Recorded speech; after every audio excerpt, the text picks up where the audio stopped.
তো দেখুন কতটা সুন্দর হয়েছে মোগলাই পরোটা। আমি আজকে খুব সহজে অল্প সময়ের ভিতরে বানিয়ে দেখাবো মোগলাই পরোটা। বাহির থেকে এত দাম দিয়ে আর কিনে খেতে হবে না। 2-3টা উপকরণ হলে আপনারা বাসায় বানিয়ে খেতে পারবেন। আসসালামু আলাইকুম রহমতুল্লাহি ওয়া বারাকাতুহু। নাহার ফুড ব্লগে আপনাদেরকে স্বাগতম। তো আমি এখানে চলে আসছি আজকে মোগলাই পরোটা বানানোর জন্য। এখানে আমি পরিমাণ মতো আটা আর লবণ দিয়েছি, আর দিয়ে দিব পরিমাণ মতো তেল। তেলটা দিলে ডোটা একেবারে নরম সফট হবে, খেতে অনেকটা ভালো লাগবে। তো আমি সবগুলো উপকরণ ভালো করে মিক্স করে একটু মুঠে দলা করে নিতেছি, তাহলে ডোটা বানালে অনেক সুন্দর হয়। তো আমি এখানে অল্প অল্প করে পরিমাণ মতো পানি দিয়ে ডোটাকে বানিয়ে নিব।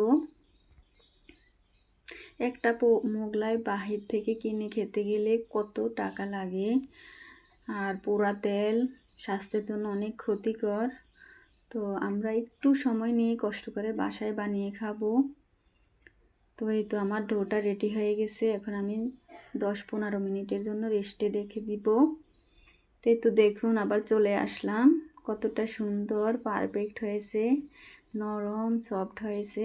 একটু রাখার চেষ্টা করবেন ডোটাকে, তাহলে ডোটা অনেক সুন্দর হবে আর বানালেও অনেক নরম সফট হবে। তো আমি এখন একটু আটা দিয়ে রুটি বেলে নিব। রুটিটা একেবারে পাতলাও হবে না আবার ভারীও হবে না, একটু মিডিয়াম রাখতে হবে।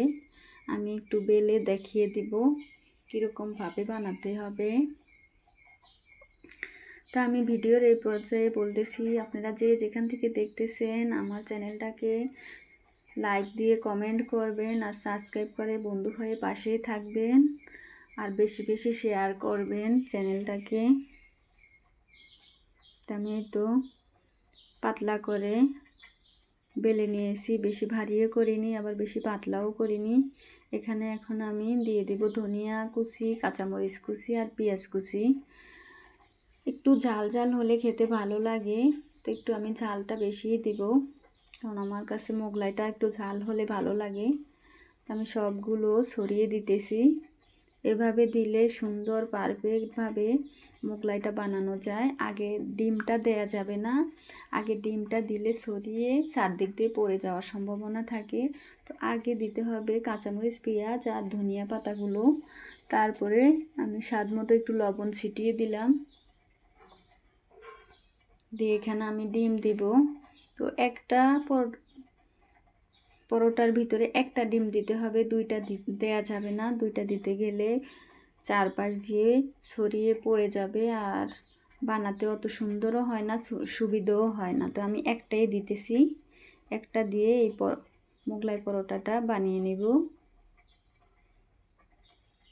এই সাইজের রুটির ভিতরে একটা ডিমই পারফেক্টভাবে হবে, দুইটা দিতে যাবেন না আপনারা, যদিও বাসায় বানান।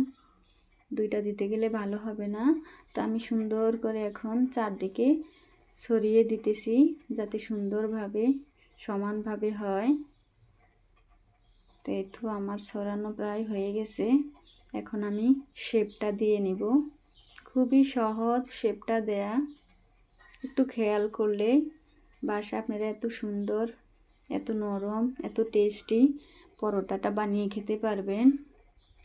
এভাবে মোগলাই পরোটা বানালে আলহামদুলিল্লাহ অনেক ভালো লাগে খেতে।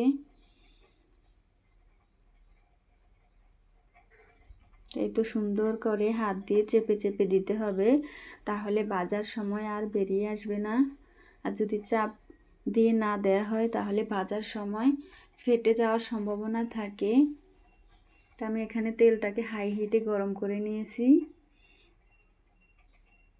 নিয়ে আমি 2-1 মিনিট হাই হিটে রেখে তারপরে একটু লো হিটে ভাজবো, না হয় উপর দিয়ে পুড়ে যাবে আর ভিতরে কাঁচা থেকে যাবে। তো এখন আমি সময় নিয়ে আস্তে আস্তে করে ভেজে নিব, তাহলে ভিতর থেকে সুন্দরভাবে ভাজা হবে। আমি পুরো ভিডিওটা দেওয়ার কারণ হলো অনেকেই শুনি বলে যে মোগলাই বানালে ভিতরে কাঁচা থেকে যায়, তো সেজন্য আমি দেখিয়ে দিতেছি আজকে কিভাবে মোগলাই পরোটাটা বানালে পারফেক্ট সুন্দর হয়। তো আমি সেজন্য পুরো ভাজা আজকে দেখাইতেছি। এভাবে যদি করে ভাজেন তাহলে পারফেক্ট হবে, আর ভিতর থেকে সুন্দর করে ভাজা হবে, ভিতরে কাঁচা থাকবে না। সেদিন আমাকে এক আপু বলতেছে যে আপু আমি মোগলাই বানিয়েছিলাম, 2টা মোগলাই বানিয়েছিলাম কিন্তু আমার ভিতরে কাঁচা ছিল, পরে কেটে আবার ভাজতে হয়েছে। এই ভুলটা জানি আপনাদের না হয়, এই কষ্টটা যেন না হয়, সেজন্য আমি পুরো ভিডিওটা দিয়েছি। এভাবে যদি ভাজেন তাহলে ইনশাল্লাহ পারফেক্টভাবে আপনারা ভেজে নিতে পারবেন আর সুন্দর হবে। লো হিটে রাখতে হবে, একেবারেও লো না আবার একেবারেও বেশি দেওয়া যাবে না, মিডিয়াম হিটে ভাজতে হবে, তাহলে কালারটাও সুন্দর হবে আর ভাজাটাও সুন্দর হবে। আর আমি চারদিক থেকে একটু তেলটা দিতেছি, তাহলে উপরের সাইডটাও একটু ভালো করে ভাজা হবে।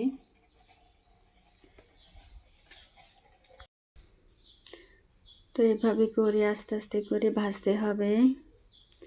প্লিজ আপনারা স্কিপ করবেন না, পুরো ভিডিওটা দেখবেন, ইনশাল্লাহ আপনারাও শুধু একটা ডিম দিয়ে এভাবে সুন্দর করে একটা মোগলাই পরোটা বাসায় বানিয়ে খেতে পারবেন। দেখলেনই তো কতটা সহজ আর কতটা অল্প সময় লাগে।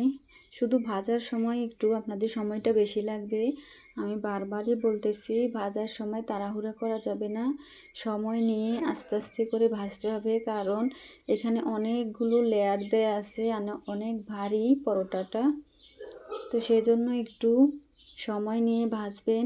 যে কোনো জিনিস ধৈর্য ধরে করলে সেই জিনিসগুলো খুবই সুন্দর হয়, ভালো হয়। তা আমি এই পর্যায়ে একটু উল্টে দিয়েছি, তাহলে 2 সাইডটাই সুন্দর করে সমানভাবে ভাজা হবে। ভাজার সময় চারদিক থেকে বারে বারে নাড়াচাড়া করে দিতে হবে, তাহলে ভাজাটা পারফেক্ট হবে। আমি আবারও মনে করে দিতেছি, আপনারা যারা এখনও লাইক করেননি তারা লাইক দিয়ে আমার পুরো ভিডিওটা দেখবেন আর সাবস্ক্রাইব করে বন্ধু হয়ে পাশেই থাকবেন।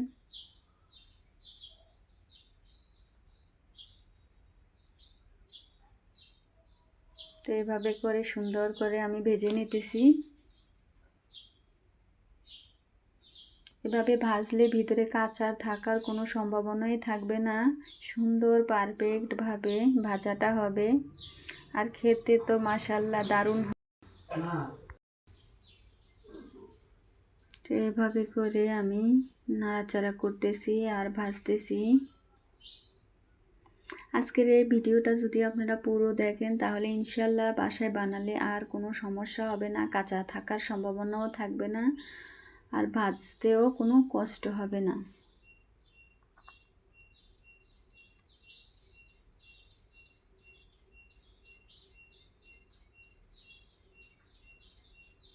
আমি আবারও একটু উল্টে দিতেছি। উল্টানোর সময় খুবই সাবধানে উল্টাতে হবে, তেলের ছিটকা গায়ে যেতে পারে।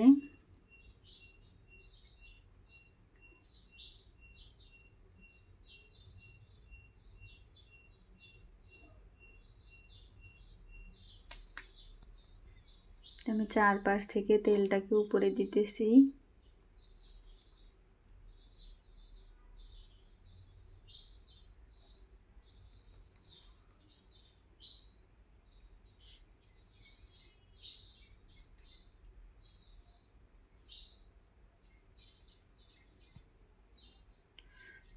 তো এই তো এভাবে করে আস্তে আস্তে করে ধৈর্য ধরে ভেজে নিতে হবে।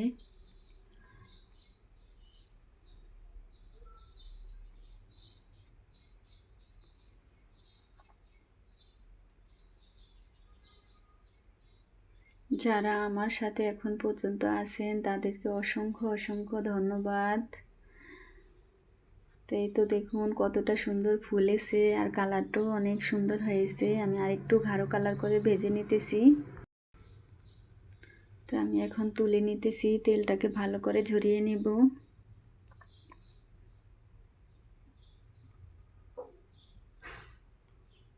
তো দেখুন পারফেক্ট লুকটা কতটা সুন্দর আর লোভনীয় হয়েছে, কতটা সুন্দর ফুলেছে মাশাআল্লাহ।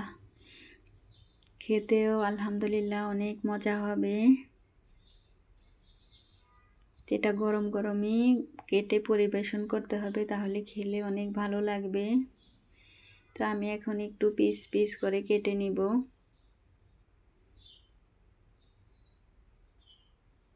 ভিতরটা কতটা সুন্দর হয়েছে, পারফেক্টভাবে হয়েছে, ভিতরে কোনো কাঁচা নেই, একেবারে সুন্দরভাবে হয়েছে আর নরম সফট হয়েছে। দেখতেই তো পারছেন কতটা সুন্দর লাগছে ভিতরটা।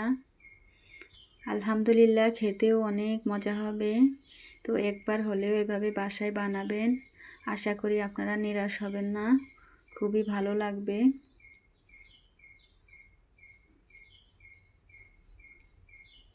তো দেখুন কতটা সুন্দর হয়েছে, ভিতরটা কতটা সুন্দরভাবে হয়েছে, কোনো কাঁচা নেই, একেবারে সুন্দরভাবে ভাজা হয়েছে।